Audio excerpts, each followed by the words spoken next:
जय हिंद साथियों, मैं शिवान स्वागत करता हूं आपका आपके अपने चैनल द प्राइम स्टार में। जुड़ते हैं आपसे एक और वीडियो के माध्यम से दोस्तों। और इस वीडियो में हम लोग, जैसा कि आपको स्क्रीन पे दिखाया जा रहा है, एक विज्ञान क्विज खेलने वाले हैं।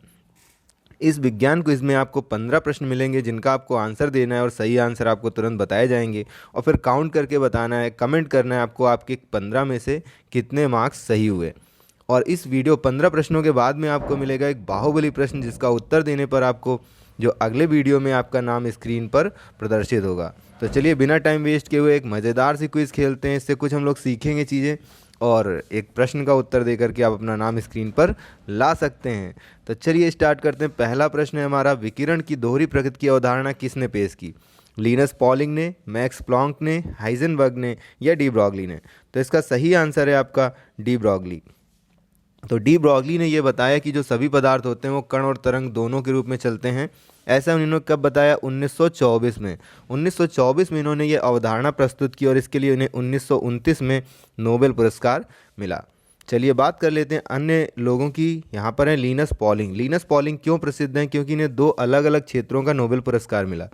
1954 में इनको मिला नोबेल पुरस्कार रसायन के क्षेत्र में और 1962 में इनको मिला शांति के क्षेत्र में। तो 2 अलग अलग क्षेत्रों में नोबेल पुरस्कार मिला पॉलिंग को। मैक्स प्लॉन्क क्यों प्रसिद्ध हैं आपके? इन्होंने क्या किया था आपका? क्वांटम भौतिकी की स्थापना की थी।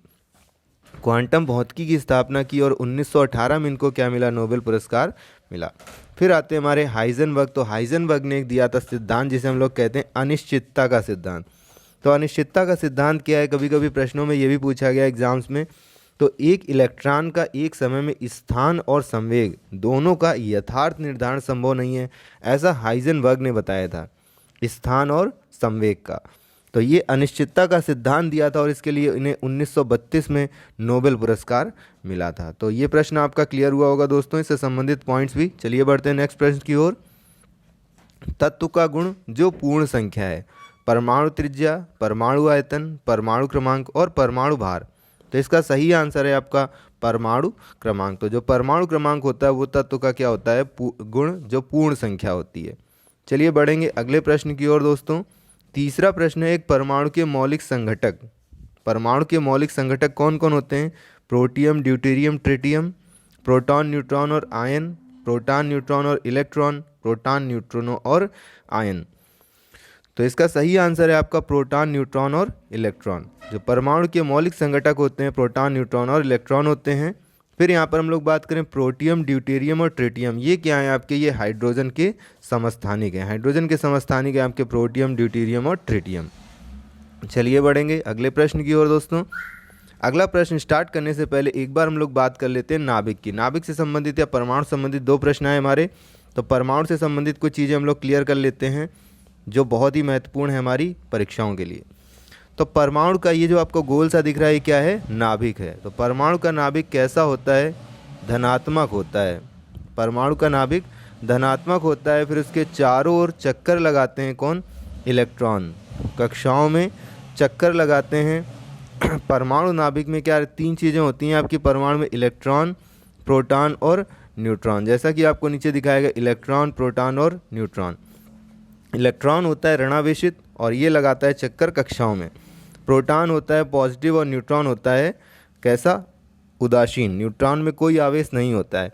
तो प्रोटॉन और न्यूट्रॉन कहाँ रहते हैं? इस नाभिक के अंदर रहते हैं। और प्रोटॉन पॉजिटिव है, न्यूट्रॉन में कोई आवेश नहीं है, तो इसीलिए जो नाभिक होता है वो धनावेशित होता है और पूरा जो परमाणु होता है वो कैसा होता है? उदासीन होता है।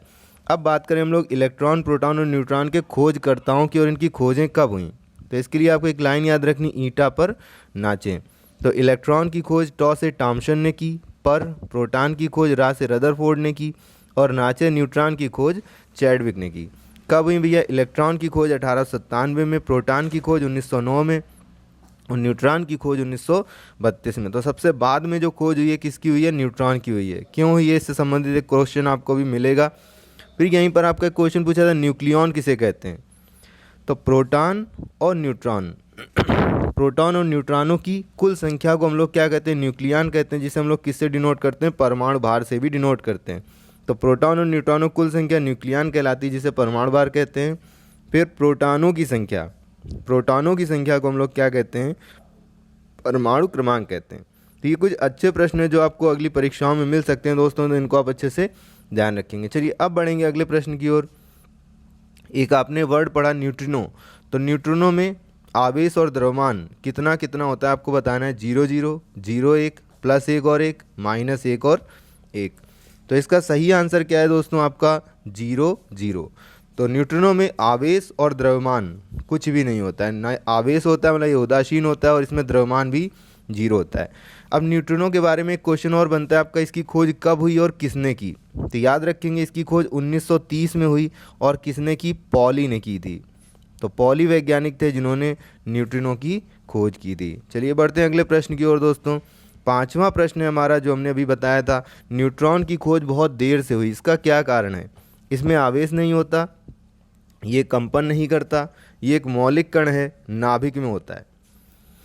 तो आपको सही लग रहे होंगे कई सारे आंसर, लेकिन इसका बिल्कुल सही आंसर है कि इसमें आवेश नहीं होता, इसीलिए इसको ढूंढना बहुत मुश्किल था। इसकी खोज 1932 में हुई। किसने की भैया, नाचे चैडविक ने खोज की न्यूट्रॉन की, क्योंकि इसमें कोई आवेश नहीं होता, इसीलिए इसको ढूंढने में बहुत देर लगी दोस्तों।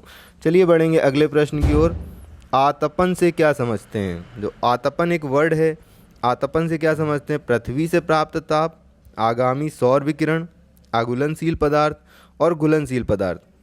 तो इसका सही आंसर क्या है आपका, जो आगामी सौर विकिरण होता है। आतपन, तपन कहाँ से आती है, सूर्य से आती है। तो सूर्य से जो विकिरण हमें प्राप्त होता है उसी को हम लोग क्या कहते हैं, आतपन कहते हैं। चलिए बढ़ेंगे अगले प्रश्न की ओर दोस्तों। अगला क्वेश्चन है आपका, अधिकतम तरंगदैर्घ्य किसकी है। तो अधिकतम तरंगदैर्घ्य किसकी है आपको आंसर देना है, इंफ्रारेड की, एक्सरे की, पराबैंगनी की या रेडियो तरंगों की। तो इसका सही आंसर है दोस्तों रेडियो तरंगें। रेडियो तरंगों की तरंगदैर्घ्य सबसे अधिकतम होती है। चलिए अब एक बार इनको क्लियर कर लेते हैं, कई सारी तरंगों को। सबसे ज़्यादा तरंगदैर्घ्य किसकी होती है, रेडियो तरंगों की। रेडियो तरंगों के बाद कौन सी तरंगें आती हैं, माइक्रोवेव तरंगें। माइक्रोवेव तरंगों के बाद किसका नंबर आता है, इंफ्रारेड। इंफ्रारेड के बाद आती हैं ऑप्टिकल तरंगें। ऑप्टिकल तरंगों के बाद अल्ट्रावायलेट किरणें, और अल्ट्रावायलेट के बाद एक्स, और एक्स के बाद आती हैं गामा किरणें। तो रेडियो तरंगें, माइक्रोवेव तरंगें, इंफ्रारेड तरंगें, ऑप्टिकल तरंगें, अल्ट्रावायलेट तरंगें, एक्स तरंगें और गामा तरंगें। ये क्रम होता है तरंगदैर्घ्य का घटता हुआ क्रम, सबसे ज़्यादा रेडियो तरंगों की और सबसे कम गामा किरणों की। यदि इस प्रश्न में हम लोग बात करें तो सबसे छोटा किसकी तरंगदैर्घ्य होगी, सबसे कम तरंगदैर्घ्य किसकी होगी, आपको कमेंट करके बताना है दोस्तों। क्रम आपको बता दिया हमने पूरा। चलिए अब बढ़ते हैं अगले प्रश्न की ओर। साबुन से अच्छा डिटर्जेंट है। तो साबुन और डिटर्जेंट में कौन सा अच्छा है, डिटर्जेंट अच्छा है, क्यों, आपको ये बताना है। साबुन केवल नरम पानी के साथ झाग देता है, डिटर्जेंट खारे पानी के साथ भी झाग देता है, डिटर्जेंट अधिक झाग नहीं देता है, और डिटर्जेंट पानी में घुलनशील है। तो इसका सही आंसर चुनाव करना है आपको। सही आंसर इसका क्या है आपका, डिटर्जेंट खारे पानी के साथ भी झाग देता है, इसीलिए डिटर्जेंट अच्छा होता है। साबुन खारे पानी के साथ झाग नहीं देता है, इसीलिए आपका डिटर्जेंट ज़्यादा अच्छा होता है। डिटर्जेंट दोनों तरह के पानी के साथ झाग देता है, जबकि साबुन केवल नरम पानी के साथ झाग देता है। बढ़ेंगे अगले प्रश्न की ओर। डिटर्जेंट किस सिद्धांत पर सतह की सफाई करता है। तो डिटर्जेंट कौन से सिद्धांत पर सतह की सफाई करता है, प्रवर्तन, लोच, चिपचिपाहट या सतही तनाव। इसका सही आंसर है आपका सतह तनाव। सतह तनाव के आधार पर डिटर्जेंट आपका सतह की सफाई करता है। चलिए बढ़ेंगे अगले प्रश्न की ओर। टेल, तो टेल का प्रयोग क्या है, आपको टेल का फुल फॉर्म पता होना चाहिए दोस्तों, नहीं पता है तो अभी क्वेश्चन के एंड में बताएंगे। टेल का प्रयोग होता है एंटी नॉक के रूप में, अनिच्छुक रूप में, उत्प्रेरक रूप में या एंटीऑक्सीडेंट रूप में। तो इसका सही आंसर क्या है, एंटी नॉक के रूप में। जो आपकी गाड़ियों में क्या होती है, भड़बड़ाहट होती है ना, तो उसको रोकने के लिए, उसको कम करने के लिए हम लोग किसका प्रयोग करते हैं, टेल। टेल का फुल फॉर्म क्या है, टेट्रा एथिल लेड। तो टेट्रा एथिल लेड को हम लोग शॉर्ट फॉर्म में क्या कहते हैं, टेल कहते हैं। तो टेल का प्रयोग किस में किया जाता है, एंटी नॉक के रूप में। बढ़ेंगे अगले प्रश्न की ओर। वॉल्केनिक रबर बनाने में किसका प्रयोग करते हैं। तो वॉल्केनिक रबर क्या है ये भी जानेंगे इस प्रश्न के अंत में।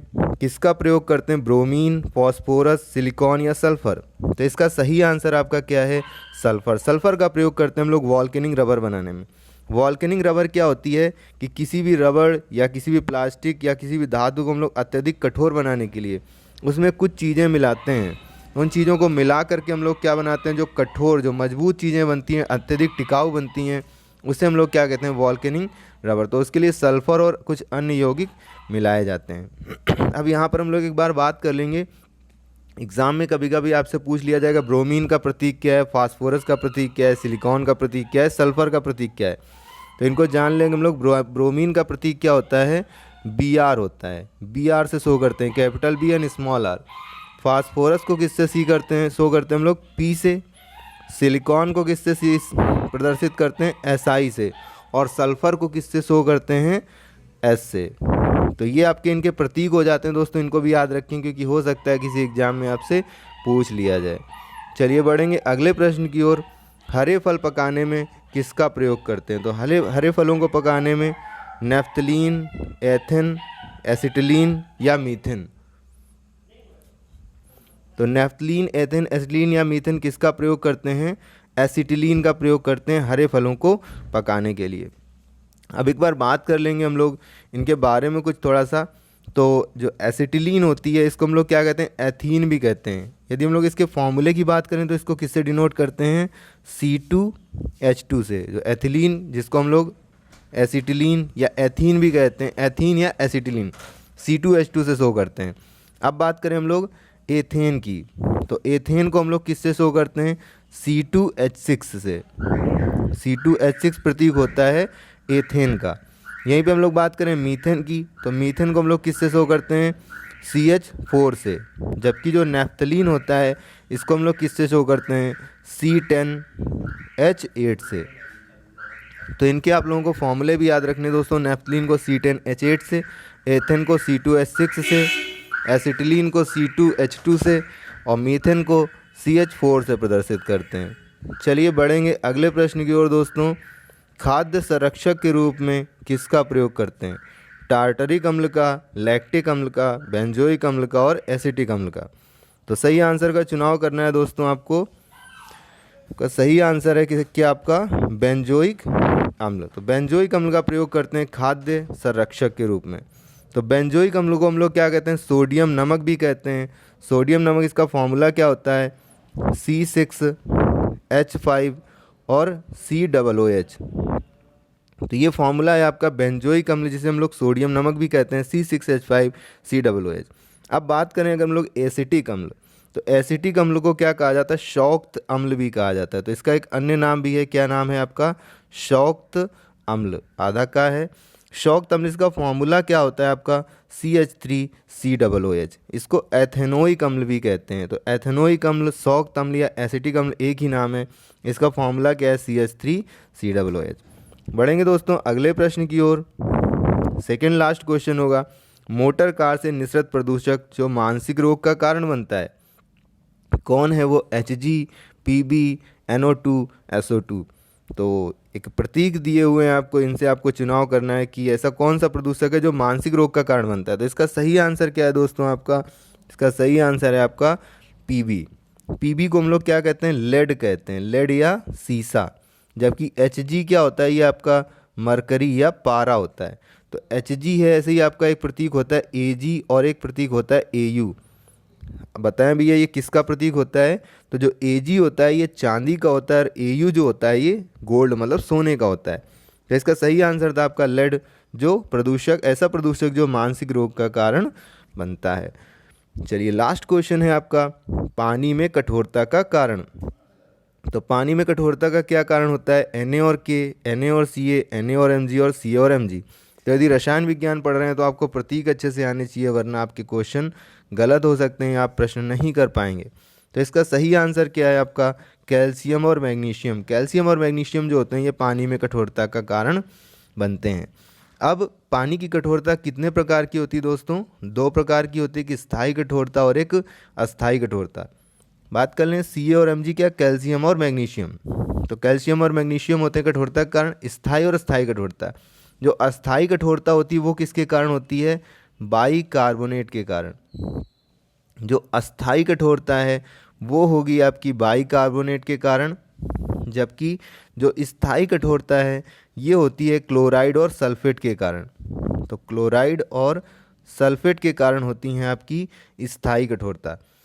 अब अस्थायी कठोरता को कैसे दूर, ये सब बातें क्यों बता रहे हैं, क्योंकि ये सारे क्वेश्चन आपके एग्जाम में बनते रहे हैं। स्थायी कठोरता का कारण क्या है, बाइकार्बोनेट। अस्थायी कठोर फिर से गलत हो रहा है कि अस्थायी कठोरता का कारण क्या है, बाइकार्बोनेट, और स्थायी कठोरता का कारण क्या है, क्लोराइड और सल्फेट। फिर अस्थायी कठोरता को कैसे दूर करते हैं हम लोग, उबाल कर या बुझा चूना डालकर। बुझा चूना डाल दें या उबाल दें तो अस्थायी कठोरता, हल्की कठोरता होती है, दूर हो जाती है।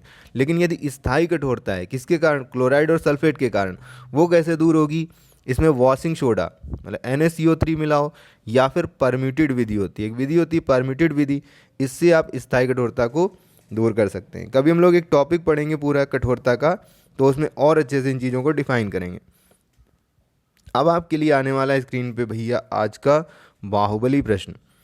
तो बाहुबली प्रश्न क्या है, पेंसिल बनाने में किसका प्रयोग करते हैं, कोयले का, काली हड्डी का, ग्रेफाइट का और काली राख का। बहुत ही आसान सा प्रश्न है दोस्तों, आंसर देना है आपको कमेंट में। आपको जो नाम अपना स्क्रीन पर दिखाना है वो नाम कमेंट करना है, जिससे हम अगला वीडियो जब बनाएंगे इसी टाइप का तो उसमें आपका नाम स्क्रीन पर प्रदर्शित होगा। वीडियो देखने के लिए बहुत बहुत धन्यवाद दोस्तों, जुड़े रहिए हमसे, बिल्कुल भूलिए मत भैया। अगर वीडियो अच्छा लगता है तो लाइक कीजिए, कमेंट कीजिए और दोस्तों में अपने शेयर कीजिए। यदि आपने सब्सक्राइब नहीं किया चैनल को तो सब्सक्राइब कर लीजिए दोस्तों, बिल्कुल फटाक से, और घंटा दबा देंगे तो फिर आपको क्या है, सारे वीडियोस टाइम टू टाइम जैसे डाले जाएंगे वैसे मिलते रहेंगे। फिर से मिलेंगे आपसे दोस्तों नेक्स्ट वीडियो में। यदि आपको कोई टॉपिक चाहिए तो भी आप कमेंट कीजिए, उस पर हम लोग बहुत जल्द से जल्द वीडियो बनाएंगे आपके लिए। जय हिंद साथियों।